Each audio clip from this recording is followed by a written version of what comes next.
தோல்வி பயத்திலே உறைந்து போன ஒரத்தநாடு தொகுதியுடைய வேட்பாளர் வைத்தியலிங்கம். மகிழ்ச்சியிலே அதிமுக வேட்பாளர், அதிர்ச்சியிலே திமுக தளம். நண்பர்களே, அதிமுக தொண்டர்களாக இருந்தீங்க அப்படின்னா மறக்காம நம்ம சேனலை சப்ஸ்கிரைப் பண்ணிட்டு இந்த வீடியோக்கு ஒரு லைக் பண்ணுங்க. அப்படியே மே மாதம் 4ஆம் தேதி நமது சேனல்ல 10 நிமிடத்துக்கு ஒரு காணொலிகள் வந்து கொண்டே இருக்கணும்னா மறக்காம சப்ஸ்கிரைப் பண்ணிக்கங்க. அனைத்திந்திய அண்ணா திராவிட முன்னேற்ற கழகத்திலே ஒரு காலத்திலே பதவி வைத்த நபர்கள், அதேபோல பதவி சுகத்தை அடைந்த நபர்கள், அது மட்டுமில்லாமல் வருமானத்தை பெருக்கிய நபர்கள், ஆளை அடையாளம் தெரியாமல் இருந்த நபரை அடையாளப்படுத்திய அதிமுகவை விட்டு மாற்று கட்சியாக இருக்கக்கூடிய, எதிரி கட்சியாக இருக்கக்கூடிய திமுக அடைந்த நபர்கள் நிறைய பேர் இருக்கிறாங்க அப்படின்னே கூட சொல்லலாம்.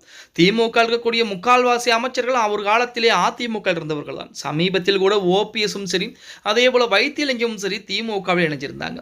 அதே போல வைத்தியலிங்கத்தை பொறுத்த வரைக்கும் ஒரு அதிமுகவில் தான் இணைய போகிறார் என எதிர்பார்ப்புகள் என்பது அதிகமாக இருக்கக்கூடிய அந்த வேளையிலும் திமுகவில் இணைந்து ஒரத்தநாடு தொகுதியிலே போட்டியிட்டு இருக்கிறார். அதாவது அதிமுகவினருக்கு 2 தொகுதிகளில் கண்டிப்பாக இவர்களை தோற்கடிக்க வேண்டும் என அசைன்மெண்ட் என்பது கொடுக்கப்பட்டது. அதில் ஒன்றுதான் போடிநாயக்கனூர் சட்டமன்ற தொகுதி, இன்னொன்று நமது ஒரத்தநாடு தொகுதி. ஒரத்தநாடு தொகுதியை பொறுத்த வரைக்கும் வைத்தியலிங்கம் 2021 அதிமுகவின் சார்பாக போட்டியிட்டவர் இப்பொழுது திமுகவின் சார்பாக போட்டியிட்டிருக்கிறார் அப்படின்னே கூட சொல்லலாம். இந்த ஒரத்தநாடு தொகுதியை பொறுத்த வரைக்கும் 2026 சட்டமன்ற தேர்தலிலே 83.15% வாக்குகள் என்பது பதிவாகி இருக்கிறது. அதாவது 2021 82.5% வாக்குகள் என்பது பதிவாகி இருக்கிறது அப்படின்னே கூட சொல்லலாம். அதிமுகவின் சார்பாக சேகர் அவர்களும், அதே போல திமுகவின் சார்பாக வைத்தியலிங்கமும், நாம் தமிழர் கட்சியின் சார்பாக திரு முருகன் அவர்களும், அதேபோல தமிழக வெற்றி கழகத்தின் சார்பாக டாக்டர் கே அரவிந்த் அவர்களும் போட்டியிட்டு இருக்காங்க. இப்படிப்பட்ட ஒரு சூழலில் அங்க இருக்கக்கூடிய கள நிலவரங்களை வைத்து பார்க்கக்கூடிய ஒரு சூழ்நிலையில் வைத்தியலிங்கத்துக்கு சற்று அதிர்வலைகளைத்தான் ஏற்படுத்தக்கூடிய ஒரு சூழல் என்பது இருக்கிறது அப்படின்னே கூட சொல்லலாம். அதாவது வைத்தியலிங்கத்தை பொறுத்த வரைக்கும் இந்த முறை எப்படியாவது வெற்றி விட்டால் திமுக அமைச்சரவையில் கூட நம்மளுக்கு இடம் கிடைப்பதற்கு வாய்ப்புகள் என்பது இருக்கிறது. அதன் காரணமாக நாம் கண்டிப்பாக வெற்றியை பதிவு செய்தாக வேண்டும் என அதற்குரிய வேலைப்பாடுகளை மிக தீவிரமாக பார்த்துக் கொண்டிருந்தார்.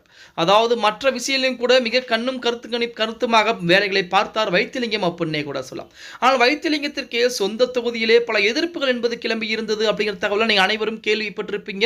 பிரச்சாரத்தின் போது வைத்தியலிங்கத்தை முற்றுகையிட்ட நபரும் அந்த விஷயங்கள் கூட நடந்தது அப்படிங்கிற தகவல் நீங்கள் காணொலிகளாக பார்த்திருப்பீங்க.